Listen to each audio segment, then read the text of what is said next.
जय हिंद। आज हमको इस वीडियो में बताने वाले हैं पास्ट इंडिपेंडेंस के बारे में। इसका वाक्य क्या होता है और इसके वाक्य को हम लोग कैसे ट्रांसलेट करते हैं और कैसे पहचाने हैं कि यह वाक्य पास्ट इंडिपेंडेंस का है। बस आपसे रिक्वेस्ट है वीडियो को कंप्लीट देखिएगा तभी आप सीख सकते हैं, वरना सीख नहीं सकते हैं अधूरा वीडियो देखिए। चलिए स्टार्ट करते हैं वीडियो। पास्ट इंडिपेंडेंस का पहले पहचान जानते हैं कि हिंदी वाक्य में वाक्य को हम कैसे पहचाने कि यह सेंटेंस पास्ट इंडिपेंडेंस का है। पहले जानते हैं आइडेंटिफाई जानते हैं। आइडेंटिफाई क्या होता है पास्ट इंडिपेंडेंस का। यदि वाक्य के अंत में यदि हिंदी वाक्य के अंत में अंत में यदि आपको आ या ई ए वाले यदि आपको वाक्य अंत में आ या ई ए वाक्य से अंत करता तो उस सेंटेंस को हम लोग पास्ट इंडिपेंडेंस कहेंगे। कभी भी पास्ट इंडिपेंडेंस को वाक्य में कभी भी हिंदी वाक्य के अंत में कभी भी हिंदी वाक्य के अंत में है, हो, हूं, था, थी, थे नहीं रहेगा, नहीं होगा। कभी भी पास्ट इंडिपेंडेंस के वाक्य अंत में है, हो, हूं, था, थी वाक्य सेंटेंस नहीं रहा तो यदि रहेगा तो वह सेंटेंस पास्ट इंडिपेंडेंस नहीं होगा। अब आपके मन में सवाल चल रहा है सर था थी रहा तो पास्ट इंडिपेंडेंस नहीं होगा।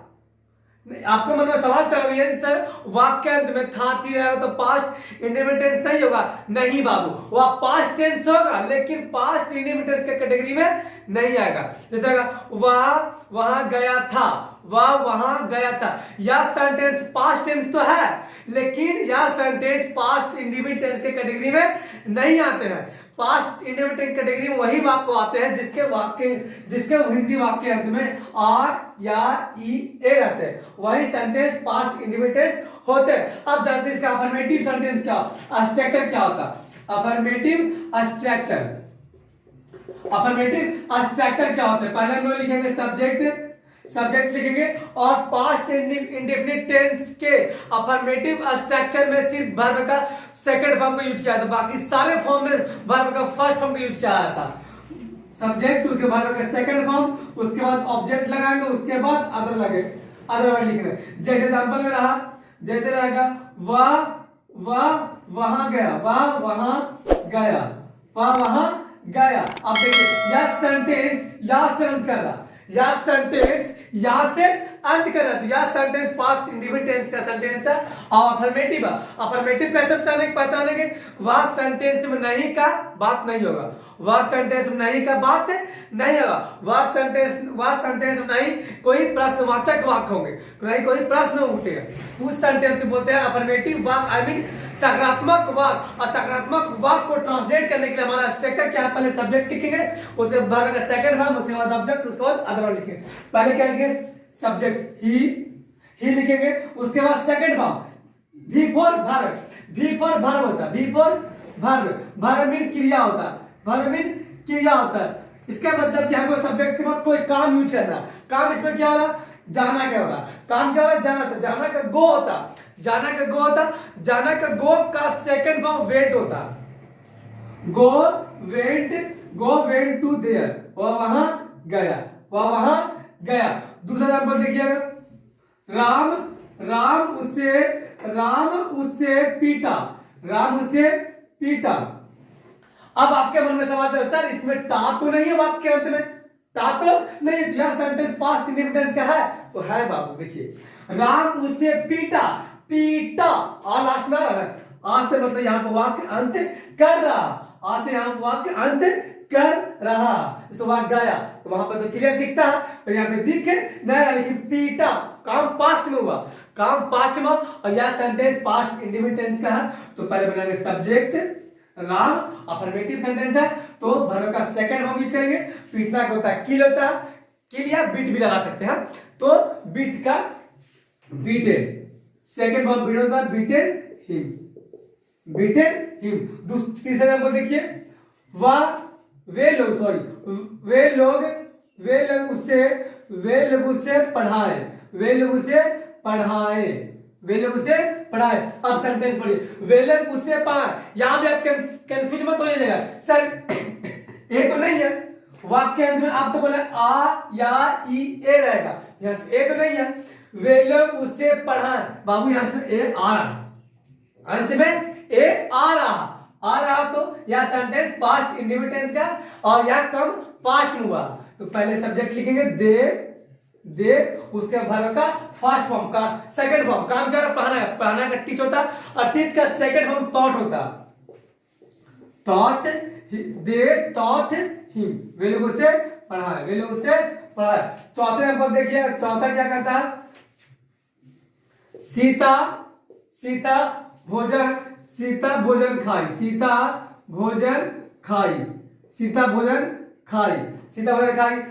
भोजन खाई, ई से अंत वाक्य ई से अंत कर रहा, पास्ट इंडिफिनिट टेंस का है। तो पहले हम सब्जेक्ट लिखेंगे सीता, ईट मतलब खाना होता, पर ईट का सेकंड फॉर्म एट होता, सीता एट फूड। अब चलते हैं नेगेटिव सेंटेंस को, पहले नेगेटिव स्ट्रक्चर जानते हैं। नेगेटिव स्ट्रक्चर क्या होता है, हम आपको क्या बताए थे, पास्ट इंडेफिनिट टेंस के सिर्फ अफर्मेटिव वाक्य में, अफर्मेटिव स्ट्रक्चर में वर्ब का सेकंड फॉर्म यूज होता, बाकी सारे स्ट्रक्चर में, सारे सेंटेंस में वर्ब का फर्स्ट फॉर्म यूज होता। मतलब कि अभी हम लोग का सेकंड फॉर्म नहीं, फर्स्ट फॉर्म का यूज करेंगे। फर्स्ट फॉर्म आई मीन पहले सब्जेक्ट लिखेंगे, उसके बाद वर्ब, उसके बाद डिड का यूज करेंगे, उसके बाद नोट का यूज करेंगे, उसके बाद वर्ब का फर्स्ट फॉर्म, उसके बाद ऑब्जेक्ट लिखेंगे, उसके बाद हम लोग अदर वर्ब लिखेंगे। अब डिड अकेले है, ये ऑप्शन नहीं है, डिड अकेले तो सारे सब्जेक्ट के साथ डिड का प्रयोग करेंगे। एग्जांपल देखिए, फॉर एग्जांपल राम उसे नहीं बुलाया, सेंटेंस या से अंत कर रहा, पास्ट इंडिफिनिट टेंस है, लेकिन पास्ट इंडिफिनिट टेंस का अफर्मेटिव वाक्य है, आई मीन नेगेटिव सेंटेंस है, तो नेगेटिव स्ट्रक्चर से ट्रांसलेट करें। नेगेटिव स्ट्रक्चर क्या कहता है, पहले हम सब्जेक्ट लिखेंगे, सब्जेक्ट क्या, राम, उसके बाद negative sentence did not call him, Ram उसे नहीं बुलाया। दूसरा सेंटेंस देखिए, दूसरा मैं आपको नहीं पढ़ाया।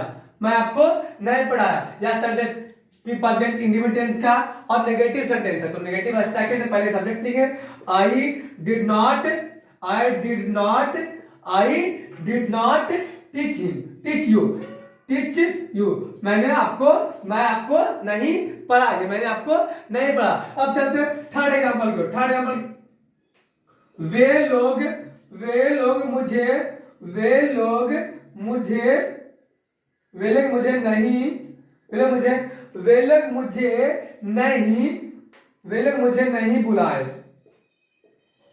मुझे नहीं बुलाए, या सेंटेंस पे गौर कीजिए, वे लोग मुझे नहीं बुलाए, वाक्य ए से अंत कर रहा, और हम आपको पहले बताया प्रेजेंट इंडिफिनिट का पहचान क्या होता है, हिंदी वाक्य अंत में आ या ई ए वाले शब्द से अंत करेंगे।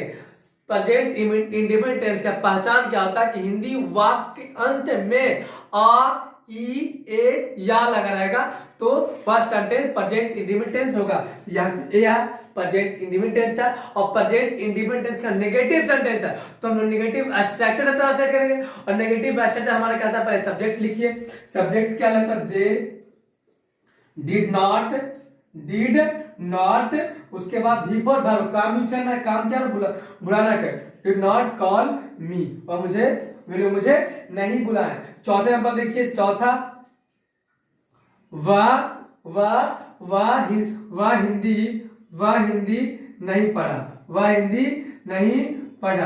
हिंदी नहीं पढ़ा, या पढ़ा, या इसमें आ रहा है, वह हिंदी नहीं पढ़ा, या इसमें आ रहा, मतलब या से अंत वाक्य अंत कर रहा, तो वाक्य he did not, negative sentence है, डिड के बाद नॉट यूज करेंगे, डिड नॉट रीड हिंदी, वह हिंदी नहीं पढ़ा। कभी भी आप भूल के मत कि था थी रहेगा तो पास्ट टेंस में, क्योंकि सेंटेंस बोल देखिए, वह वहां गया था, वह वहां गया था। यह सेंटेंस पास्ट टेंस तो है लेकिन पास्ट इंडेफिनिट टेंस के कैटेगरी में नहीं आते हैं। पास्ट इंडेफिनिट टेंस की कैटेगरी में नहीं आता। वह सेंटेंस पास्ट होगा, अगले वीडियो में बताएंगे कि वह सेंटेंस कौन सा होगा। क्योंकि आप समझ चुके हैं, अब चलते हैं पास्ट इंडेफिनिट टेंस के इंट्रोगेटिव सेंटेंस की ओर। आप इतना नोट कीजिए, चलते हैं इंट्रोगेटिव स्ट्रक्चर की ओर और उसके बारे में हम आपको बताते हैं। चलिए तब देखते हैं प्रेजेंट इंडेफिनिट टेंस के इंट्रोगेटिव सेंटेंस। पहले इसका स्ट्रक्चर जानते हैं कि स्ट्रक्चर क्या होता है।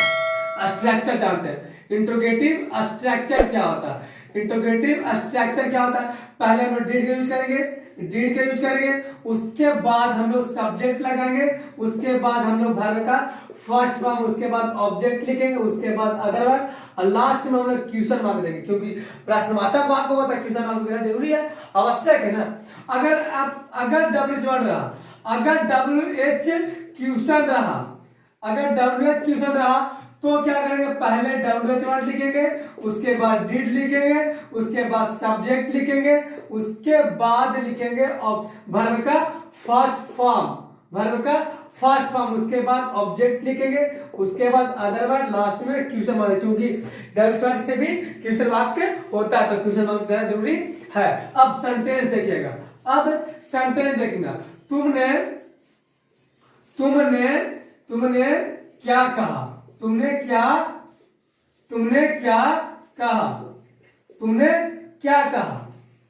क्या कहा, और दूसरे नंबर गौर कीजिएगा, क्या तुमने कहा,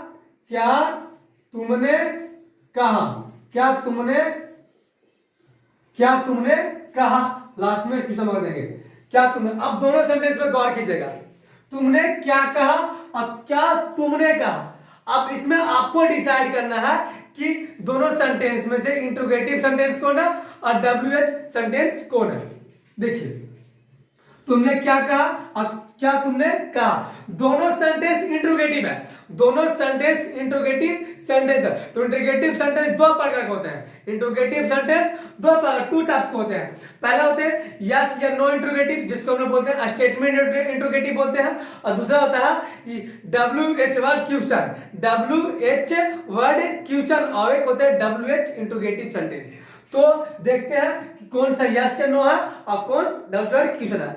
अब देखिए बताते हैं, वैसा वाक्य, वैसा इंट्रोगेटिव सेंटेंस जिसका आंसर यस या नो में हो जाए, वैसा इंट्रोगेटिव सेंटेंस जिसका आंसर यस या नो में दिया जा सकता और उसका आंसर यस या नो में हो जाता, उस सेंटेंस को बोलते हैं यस या नो इंट्रोगेटिव सेंटेंस या फिर स्टेटमेंट इंट्रोगेटिव सेंटेंस। और दूसरा होता है जिस सवाल का आंसर, जिस क्वेश्चन का आंसर यस या नो में नहीं होते, पूरे डिटेल से बताने पड़ते हैं, उसको बोलते हैं WH वर्ड क्वेश्चन या WH इंट्रोगेटिव सेंटेंस। अब यहां देखिए, क्या तुमने कहा, तुमने क्या कहा, इसका आंसर आप यस या नो में नहीं दे सकते। क्यों? अगर आपसे कोई पूछे तुमने क्या कहा, क्या बोलोगे, यस नो, नहीं बोल सकते, इसका आंसर यस या नो में हो ही नहीं सकता। तुमने क्या कहा, इसका आंसर यस या नो में नहीं हो सकता। ध्यान देखिए, क्या तुमने कहा, आप बोलिए यस, हमने कहा है, नहीं बोलिए तो बोलिए नहीं। इस सवाल का आंसर यस या नो में क्या तुमने कहा, मतलब इस बात पर, इस सेंटेंस से क्या तुमने कहा, इस सेंटेंस जो बात कही गई है उस बात की चर्चा पहले हो चुकी है, और जो हमसे पूछ रहा वो जान रहा है कि मतलब बोला होगा कि नहीं, कंफर्म कर रहा, क्या तुमने कहा। आप बोले होंगे तब बोले यस, नहीं बोले तो नो। इस सवाल का आंसर यस या नो में हो जाएगा, इस सवाल का आंसर यस या नो में हो जाएगा, लेकिन इस सवाल का आंसर यस या नो में नहीं हो सकता, क्योंकि आप खुद बोल के देखिए, आप अपने आप में सवाल कीजिए, तुमने क्या कहा, और हम आपसे पूछे आपने क्या कहा, आप क्या बोलिएगा, यस नो, मतलब आपको जो आप बोले हैं ना वो आपको बोलना पड़ेगा, आंसर इसका डिटेल में देना पड़ेगा।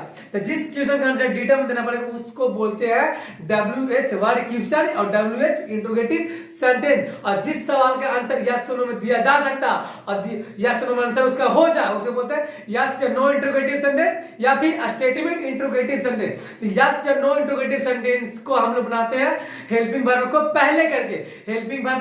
पहले करके, यहाँ देखिए, क्या तुमने कहा, इसका आंसर यस या नो में हो जाएगा, यह सेंटेंस स्टेटमेंट इंट्रोगेटिव सेंटेंस है, और यस या नो इंट्रोगेटिव सेंटेंस उसी को दूसरा नाम बोलते हैं। स्टेटमेंट इंट्रोगेटिव सेंटेंस और यस या नो इंट्रोगेटिव सेंटेंस एक ही होते हैं। यस सवाल का आंसर यस नो में हो जाएंगे, तो जिस सवाल का आंसर यस नो में दिया जा सकता है उस सवाल को हम लोग हेल्पिंग वर्ब को पहले करके ट्रांसलेट करते हैं। तो यहां बन जाएगा डिड, उसके बाद सब्जेक्ट डिड यू सेड, क्या तुमने कहा। अब यहां देखिए तुमने क्या कहा, इस सवाल का आंसर यस या नो में नहीं हो सकता, इस सवाल का आंसर यस या नो में नहीं हो सकता। यह सेंटेंस WH वर्ड क्वेश्चन है और WH इंट्रोगेटिव सेंटेंस है, उसे दूसरा नाम है, तो हम लोग इसका WH फैमिली से यूज करके ट्रांसलेट हम लोग करेंगे। इस सेंटेंस में WH फैमिली वाला कौन सा है, क्या का ट्रांसलेट होता है व्हाट, उसके बाद डिड, व्हाट डिड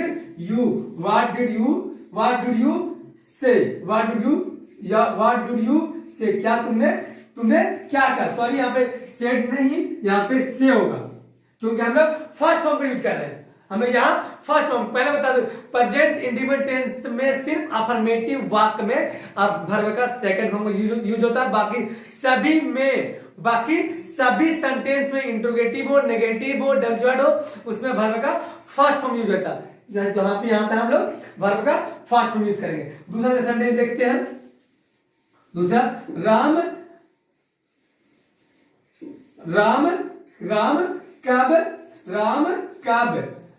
कब यहाँ आया, राम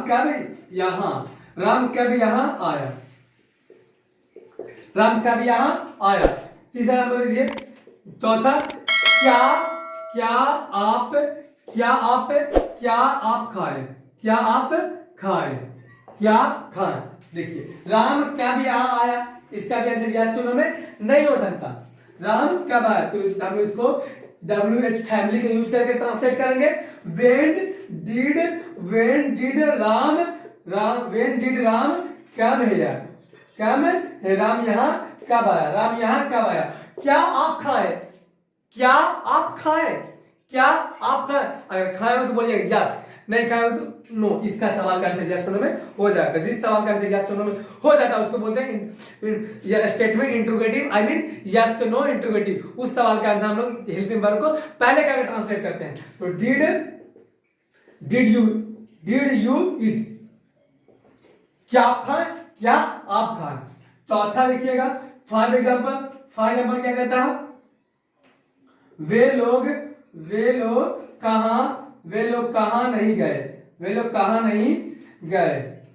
कहाँ नहीं गए। दूसरा देखिए, वे लोग कहाँ नहीं गए, क्या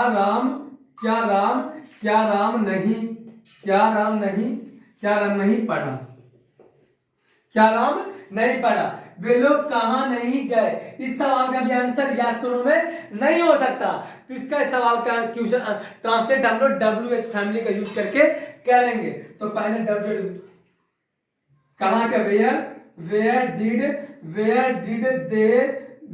दे और नॉट का यूज हम लोग सब्जेक्ट के बाद और वर्ब का पहले करेंगे। दे डिड नॉट गो, वे लोग कहाँ नहीं गए। क्या राम नहीं पढ़ा, इस सवाल का आंसर यस नो में हो सकता, दिया जा सकता। तो इस सवाल का आंसर हम लोग ट्रांसलेट हेल्पिंग वर्ब को पहले करके करेंगे। राम नॉट रीड, क्या राम नहीं पढ़ा। आई होप इतना आप समझ चुके होंगे। आप कोई भी बुक उठाइए और प्रेजेंट इंडिपेंडेंट टेंस को ट्रांसलेट बना के देखिए, अब बनाइए, गलती होता कोई दिक्कत नहीं, उस क्वेश्चन को, उस डॉट को आपको हमको कमेंट सेक्शन में बताइए, हम आपको डॉट को क्लियर करेंगे, आपके बारे में आपके डॉट को क्लियर करेंगे और उस डॉट को आपको बताएंगे क्यों डॉट हुआ।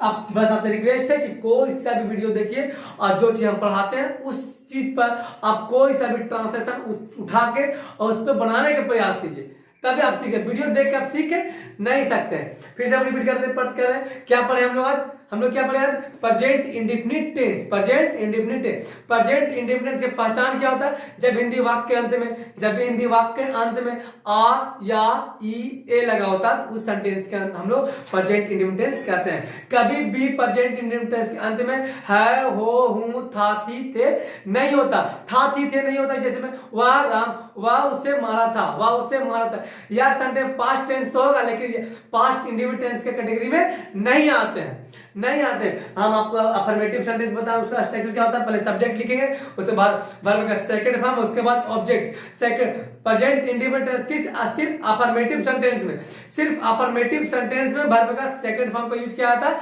बाकी सभी सेंटेंस में वर्ब का फर्स्ट फॉर्म का यूज किया जाता है, जो आपको सामने लिखा हुआ। आप कॉपी नोट कीजिए और बनाने का प्रयास कीजिए। मिलते हैं अगले वीडियो में दूसरा चीज लेके। इतना के लिए जय हिंद।